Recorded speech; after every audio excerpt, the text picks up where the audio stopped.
எல்லோருக்கும் வணக்கம். நேற்றைய தினம் மண்முனை நெறிகள் பற்றி பிரதேச சபையின் தவிசாளர் தெரிவு நடைபெற்ற பின்பு மட்டக்களப்பின் பாராளுமன்ற உறுப்பினர்களில் ஒருவரான தம்பி சாணக்கியன் அவர்கள் என்னை பற்றிய பல அவதூறுகளை வெளிப்படுத்தியிருந்தார். இது விடயமாக சில விளக்கங்கள் கொடுக்க வேண்டிய கடமைப்பாட்டில் நான் உள்ளேன். நேற்றைய தினம் மண்முனை நெறிகள் பற்றி பிரதேச சபையின் பிரதி தவிசாளர் தெரிவில் 20 உறுப்பினர் கொண்ட அந்த சபையில் ஜனநாயக தமிழ் தேசிய கூட்டணியின் சார்பிலே ஒரே ஒரு உறுப்பினர் தான் அந்த சபைக்கு தெரிவு செய்யப்பட்டிருந்தார். அந்த சபையின் தவிசாளர் தெரிவு என்பது உண்மையிலேயே ஒரு இக்கட்டான ஒரு தெரிவாக நடைபெற இருந்தது என்பது எல்லாருக்கும் தெரியும். ஆனால் அங்கு நடைபெற்றது திறந்த ஓப்பன் வாக்கெடுப்பு அல்ல, இரகசிய வாக்கெடுப்பு நடைபெற்றது. முதலாவதாக இரகசிய வாக்கெடுப்பிலே யார் யாருக்கு வாக்களித்தார் என்பதை யாராலும் ஊகிக்க முடியாது. அந்த வகையில் எங்களுடைய கட்சியின் உறுப்பினரை நாங்கள் கேட்டுக்கொண்டது திறந்த வாக்கெடுப்பிற்கு, ஓப்பன் வாக்கெடுப்பிற்கு செல்ல வேண்டும் என்று. ஓப்பன் வாக்கெடுப்பு நடந்திருந்தால் யார் யாருக்கு வாக்களித்தார், யாருக்காக கை உயர்த்தினார் என்பது வெளிப்படையாக தெரிந்திருக்கும். ஆனால் தமிழரசு கட்சி இரகசிய வாக்கெடுப்பை கோரியது.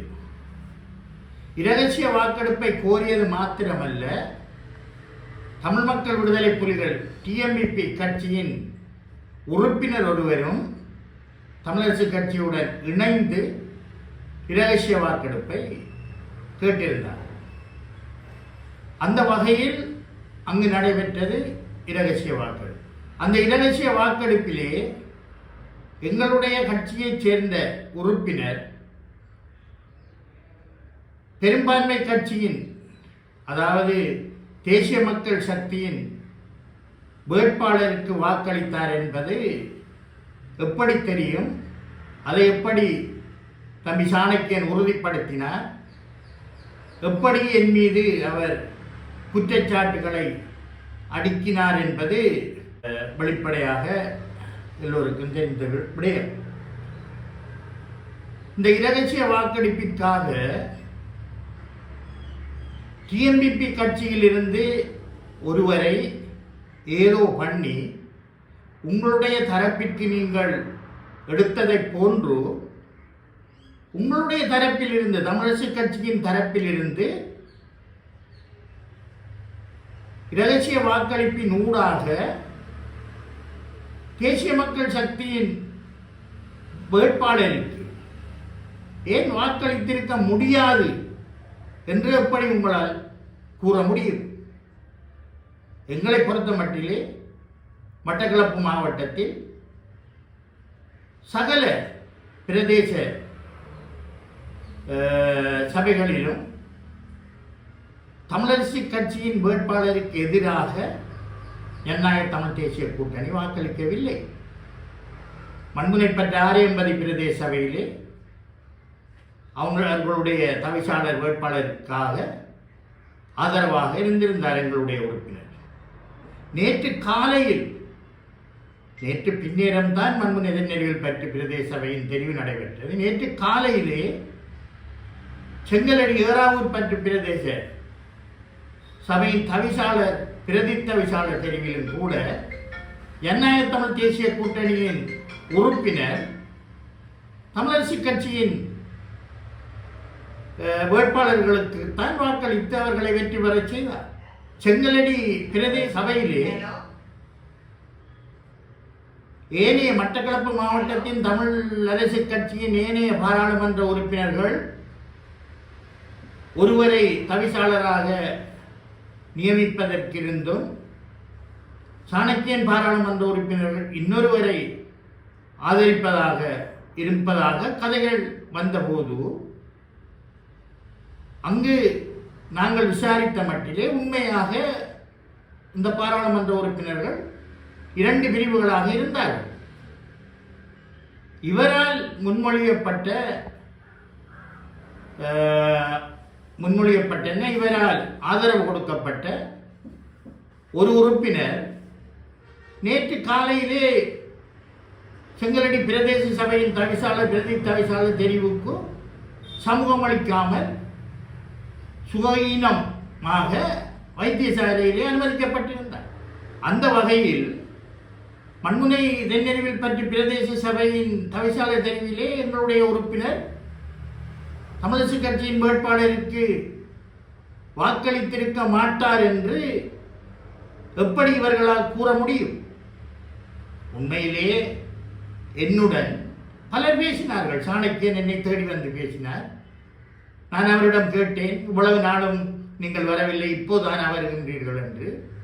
என்ன முகத்துடன் அண்ணன் உங்கள்கிட்ட வாரது என்று அவரே என்னிடம் கேட்டார். அப்ப எனக்கு எதிராக ஏதோ அவர் செய்திருக்கின்றார் என்ற காரணத்தினால் தான் அந்த கேள்வியை என்ன முகத்துடன் உங்களிடம் வார என்று கேட்டவர். அப்படி இருந்தும் நான் அவருக்கு என்னுடைய உறுப்பினர் அவர்களுக்கு எதிராக வாக்களிப்பார் என்று கூறவில்லை. அங்கு தவிசாளர் வேட்பாளராக இருந்த தம்பி வினோ அவரும் என்னை வந்து சந்தித்தார். அவரிடமும் நான் உனக்கு வாக்களிக்க மாட்டேன் என்று கூறவில்லை. நேற்று காலையிலே புதிதாக தெரிவு செய்யப்பட்ட மட்டக்களப்பு மாநகர சபை மேயர், பிரதி மேயர், 2 வருடங்களினால் மேயராக அறிவிக்கப்பட்டிருக்கும் மதன் போன்றோர் என்னை தேடி வந்து பேசினார்கள். அவர்களிடம் நான் உங்களுக்கு வாக்களிக்க மாட்டேன் என்று கூறவில்லை.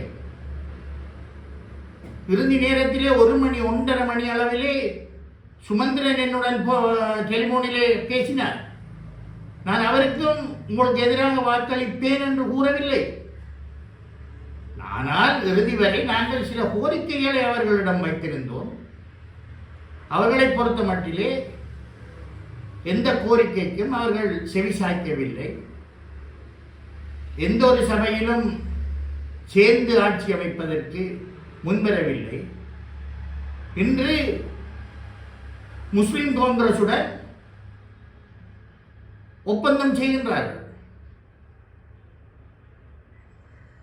டக்ளஸ் தேவானந்தாவை தேடிச் சென்று அவரிடம் ஆதரவு கேட்கின்றார்கள். விக்னேஸ்வரன் அவர்களை மிகவும் மோசமாக தூற்றியவர்கள் இன்று அவருடன் ஒப்பந்தம் செய்கின்றார்கள். சஜித் பிரேமதாச எஸ்ஜேபியுடன் அவர்கள் ஒப்பந்தம் செய்கின்றார்கள். ஜனநாயக தமிழ் தேசிய கூட்டணி வடக்கு கிழக்கிலே 106 உள்ளூராட்சி மன்ற உறுப்பினர்களை வைத்திருந்தும் எங்களுடன் எந்த விதமான உடன்பாட்டுக்கும் வருவதற்கு அவர்கள் தயாராக இல்லை. ஆனால் நாங்கள் அவர்களுக்கு வாக்களிக்கக்கூடிய இடங்களிலே வாக்களித்துக் கொண்டு வருகின்றோம். ஓப்பன் வாக்கெடுப்பு, திறந்த வாக்கெடுப்பு நேற்று மண்முனை தென்னறிவில் பற்றி பிரதேச சபையில் கோரியிருந்தால் அவர்களும் அந்த உண்மை அவர்களுக்கு தெரிந்திருக்கும். அதை விடுத்து தேவையற்ற குற்றச்சாட்டுகள், தேவையற்ற விமர்சனங்களை வைப்பதை முதலில் தவிர்த்துக் கொள்ள வேண்டும். நீங்கள் தமிழ் மக்கள் விடுதலை புலிகளில் இருந்து ஒருவரை ஏதோ பண்ணி உங்களுடைய சைட்டுக்கு, உங்களுடைய தரப்புக்கு வளைத்தெடுத்ததை போன்று தேசிய மக்கள் சக்தியின் பிரதேச சபையின் தவிசாளர் வேட்பாளரும் மிகவும் பணபலம் படைத்தவர். லட்சக்கணக்கிலே அவர் செலவழித்து ஒரு உறுப்பினராக வந்திருக்கின்றார் என்று எல்லோருக்கும் தெரியும். அவரும் உங்களில் ஒரு சிலரை வளைத்தெடுப்பதற்கான சந்தர்ப்பங்கள் இருக்கின்றது தானே.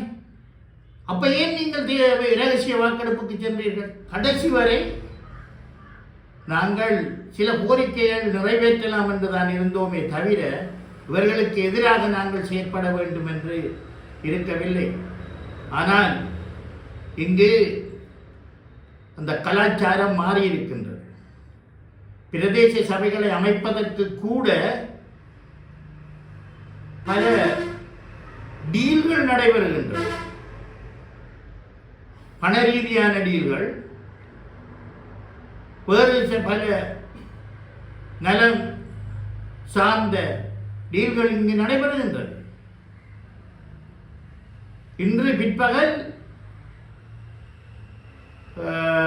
பட்டிப்பளை ஒப்பட்டிச்சோலையிலே தெரிவிக்கின்றது, இரவு 12-1 மணி வரைக்கும் அங்கு ஒரு சில உறுப்பினர்களை சந்தித்து டீல் பேசி இருக்கின்றார்கள். இன்று காலையிலே கூட வாழைச்சேனை பிரதேச சபையின் தெரிவின் போது ஜனநாயக தமிழ் தேசிய கூட்டணியின்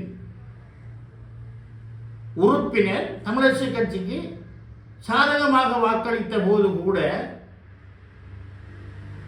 தம்பி சாணக்கியன் பாராளுமன்ற உறுப்பினர் அவர்கள் கூறியிருக்கின்றார், நேற்று களுவாஞ்சிக்குடியிலே நடைபெற்ற சம்பவத்திற்கு பின்பு நாங்கள் பயந்து தமிழரசு கட்சிக்கு வாக்களித்ததால். அப்ப நேற்று காலையிலே செங்கலடியிலே தமிழரசு கட்சிக்கு சாதகமாக வாக்களித்தது உங்களுடைய உறுப்பினர், தமிழரசு கட்சியின் உறுப்பினர், அதுவும் உங்களுக்கு சாதகமானவர் நேற்று உங்களுடைய வேட்பாளருக்கு வாக்களிக்காமல் வைத்தியசாலையில் படுத்திருக்கின்றார். நீங்கள் நினைத்திருந்தால் அவரை கொண்டு வந்திருக்கலாம். ரால் தன்னுடைய தலைக்குள்ளே ஏதோ வைத்துக் கொண்டு நாரது மணக்குது என்று கூறுவதைப் போன்று தங்களுக்குள்ளே இருக்கின்ற பிரச்சனைகளை, தங்களுடைய கட்சி பிரச்சனைகளை நீங்கள் இந்த நீதிமன்றம் வரைக்கும் கொண்டு விட்டு மக்களை புதினம் பார்க்க வைத்திருக்கும் நீங்கள் என்னை என்னுடைய கட்சியில் இருந்து இடைநிறுத்துவதற்கு, சவால் விடுவதற்கு நீங்கள் ஆரப்பா? உங்களுக்கு என்ன அருகதை இருக்கின்றது? நான் கட்சிக்கு மாறாக நடந்திருந்தேனானா கட்சி எனக்கு நடவடிக்கை எடுக்கும். நீ யார் அதை கேட்கிறதுக்கு? உனக்கு அந்த அதிகாரத்தை யார் தந்தது? முதல் உங்களோட கட்சிக்குள்ளே இருந்து உங்களோட கட்சிக்கு எதிராக செயற்படுற நீங்கள் உட்பட உங்களுக்கு உங்களோட கட்சியால் நடவடிக்கையை எடுங்கள். மத்திய கட்சிகளுக்குள் என்ன நடக்கின்றது என்பதை எட்டி பார்க்க வேண்டாம். என்னை பொறுத்த மட்டிலே 43 வருடமாக ஒரே கட்சியிலே ஒரே கொள்கையுடன் தமிழ் தேசியத்திற்காகத்தான் நான் ஆயுத போராட்டமாக இருந்தாலும் சரி, அகிம்சை போராட்டமாக இருந்தாலும் சரி, அரசியல் போராட்டமாக இருந்தாலும் சரி, தமிழ் தேசியத்திற்காகத்தான் ஒரே கட்சியில் 43 வருடமாக நான் பயணித்துக் கொண்டிருக்கின்றேன். ஏனையவர்களை போன்று குரங்கு மாதிரி அங்கு இங்கும் தாவி திரிபவன் நான் அல்ல. ஒன்றை உணர்ந்து கொள்ள வேண்டும். தேசியம் என்றால் என்ன? தமிழ் தேசியம் என்றால் என்ன? போராட்டம் என்றால் என்ன? இந்த போராட்டத்தின் மூலம் ஏற்பட்ட இழப்பு என்ன? தமிழ் மக்களின் தேவை என்ன என்பதை நீங்கள் புரிந்து கொள்ள வேண்டும். வெறுமனே கதிரைக்கும் பதவிக்கும் ஆசைப்பட்டு ஏனையவர்களை தூற்றுவதையோ அல்லது விமர்சிப்பதையோ நீங்கள் உணர்ந்து கொள்ள வேண்டும். உங்களை நீங்கள் சுய பரிசோதனை செய்து கொள்ள வேண்டும். இறுதியாகவும் கூறுகின்றேன், மண்முனை நெறியில் பற்றி பிரதேச சபையில் நீங்கள் திறந்த வாக்கெடுப்பிற்கு நேற்று சென்றிருந்தால் உங்களுக்கு தெரிந்திருக்கும் எங்களுடைய வேட்பாளர் யாருக்கு வாக்களிப்பார் அல்லது உங்களுக்குள்ளே யார் கருப்பாடு இருக்கின்றார்கள் என்பதை நீங்கள் உணர்ந்திருப்பீர்கள் என்பதை உங்களுக்கு கூறி வைக்க விரும்புகின்றேன்.